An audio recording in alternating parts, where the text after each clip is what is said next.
जय हिंद। नमस्कार दोस्तों, मेरे YouTube चैनल पर आपका स्वागत है। दोस्तों, मैं आपके लिए लेकर आया हूँ हिंदी वर्णमाला का पार्ट 2, जो SSC GD की सीरीज हमने चलाई है दोस्तों, उसको आगे बढ़ाते हुए। तो दोस्तों, इसमें हम पढ़ने वाले हैं पार्ट 2 के अंतर्गत। तो दोस्तों बताया है कि व्यंजन को आधा लिखने का तरीका क्या है। ठीक है, तो दोस्तों आपको पता है कि व्यंजन हमारे कितने होते हैं। व्यंजन होते हैं हमारे 33। ठीक है, जिसमें दो व्यंजन हमारे कै और फै होते हैं। 9 व्यंजन हमारे जो नीचे की तरफ लोटनिक होते हैं। ठीक है, और 22 व्यंजन ऐसे होते हैं दोस्तों हमारे। तो दोस्तों मैं आपको बता दूं कि खड़ी पाई क्या होती है। आपने देखा होगा कि कोई भी शब्द जब हम लिखते हैं ना, तो उसमें इस तरीके से एक डंडा होता है, और ये जो डंडा है इसको तो बोलते हैं हम खड़ी पाई। ठीक है, और इसके ऊपर ये जो हमने ये मात्रा लगाई है, तो दोस्तों ये हो जाती है इसकी सिरो रेखा। ठीक है, तो खड़ी पाई हमारी होती है डंडा। अब ये डंडा जो है ना दोस्तों, ये डंडा हमारा हर वर्ड के अंदर होता है। जैसे कोई भी वर्ड हम लिखेंगे, जैसे क्या लिखेंगे, तो देखो ये डंडा बन गया, इस डंडे को पार कर दिया इसने। ठीक है, डंडे से लिखा गया। अगर हम फै लिखेंगे तो देखो फै भी हमारा, इसमें भी डंडा आता है। उसी प्रकार जो नीचे की तरफ घुमावदार होते हैं ना, तो उसको क्या बोलते हैं हम। तो नीचे की तरफ जो घुमावदार होंगे वे होते हैं दोस्तों हमारा, एक तो ढह होता है और एक छह छड़ी होता है और टै, यानी कि ये जो दिए हैं ना दोस्तों, ये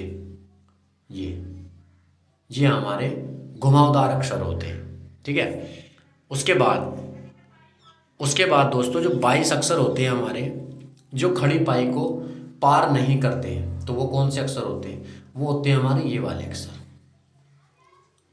ये अक्षर दोस्तों कै ख घ, कै घ और ग च ज, ये जो हमारे जो अक्षर है ये खड़ी पाई को पार नहीं करते हैं।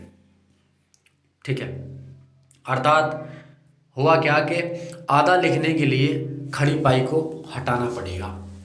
जैसे कि अगर दोस्तों हम लिखना है ना ख, तो ख लिखने के लिए हमको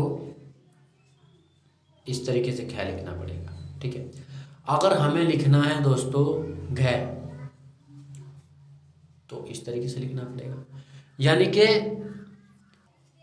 इन शब्दों को आधा लिखने के लिए हमें खड़ी पाई को हटाना पड़ता है। ठीक है, और ये दो वर्ड ऐसे हैं कै और फै, जो अपनी खड़ी पाई को पार करते हैं।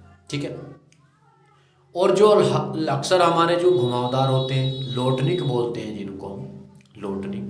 तो दोस्तों ये हमारा क्या है कि इनमें हम हलंत लगाकर लिख सकते हैं। हलंत मतलब जैसे ये डै हो गया, अगर हमें टै को आधा लिखना है तो नीचे हलंत लगा देंगे, तो ये हमारा आधा लिखा जाएगा।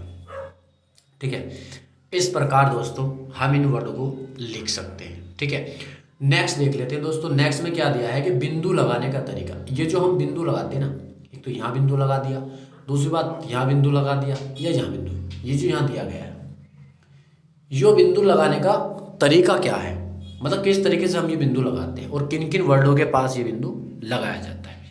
तो दोस्तों सबसे बढ़िया जो तरीका है, अगर दिया है पंचमा अक्षर, पंचमा अक्षर कौन सा होता है हमारा, जो लास्ट का होता है, जैसे डह, या तो उसके नीचे इस तरीके से बिंदु लगता है।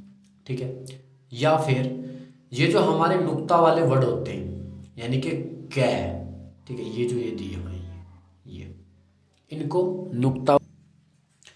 नुक्ता वर्ड मतलब जिनके हम जो ना इधर ना लगाकर, इधर है नुक्ता लगाते हैं, यहाँ पर लगाते हैं, यहाँ पर। ठीक है, तो ये होते हैं हमारे अरबी के शब्द। ठीक है, ये हमारे अरबी के शब्द होते हैं जिनमें नुक्ता यहाँ लगता है। ठीक है, उसी प्रकार किसके ऊपर लगाया जाता है, जो अनुस्वर होते हैं। अनुस्वर मतलब जो हमारे नाक से बोले जाते हैं, पंप, आडंबर, हलंत, शंकर, दंड, ये जो हमारा दिया हुआ है,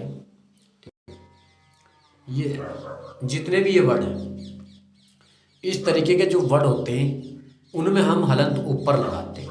ठीक है, नेक्स्ट देखते हैं दोस्तों, उद्दीप्त उत्क्षिप्त वर्ण, यानी उत्क्षिप्त वर्ण हमारा ये, यानी कि एक तो डै हो गया, एक हमारा डै हो गया, ये हमारा उत्क्षिप्त। या ताड़नजात, ताड़नजात का मतलब इनके 5 नियम हैं दोस्तों, 5 नियम जिनमें उद्दीप्त का प्रयोग नहीं होता है, 5 नियम है जिनमें उद्दीप्त का प्रयोग नहीं होता है। जैसे किसी शब्द की शुरुआत में उद्दीप्त शब्द नहीं आएगा। उद्दीप्त मतलब ये जो 2 शब्द है ना, ये वाले, ये किसी भी शब्द के शुरू में नहीं आते। एक तो दूसरी बात, अंग्रेजी के शब्दों में नहीं होगा। तीसरी बात, द्वित्व व्यंजन में नहीं होगा। द्वित्व व्यंजन मतलब जैसे दिल्ली, बहुत आसान है, जिसमें 2 व्यंजन आते होते हैं उसको द्वित्व व्यंजन बोलते हैं, दिल्ली। ठीक है, ये द्वित्व व्यंजन में नहीं होगा। जैसे यहाँ पर दिया है टिड्डी, टिड्डी, उड्डयन। ठीक है, इस प्रकार। चौथी बात दी है, उपसर्ग यदि है तो नहीं प्रयोग होगा, इसमें दिया है। 5वां है, डै और ठै के तुरंत पहले या तुरंत बाद अनुस्वर में प्रयोग नहीं होगा। आडंबर, ग्राउंड, इस तरीके से।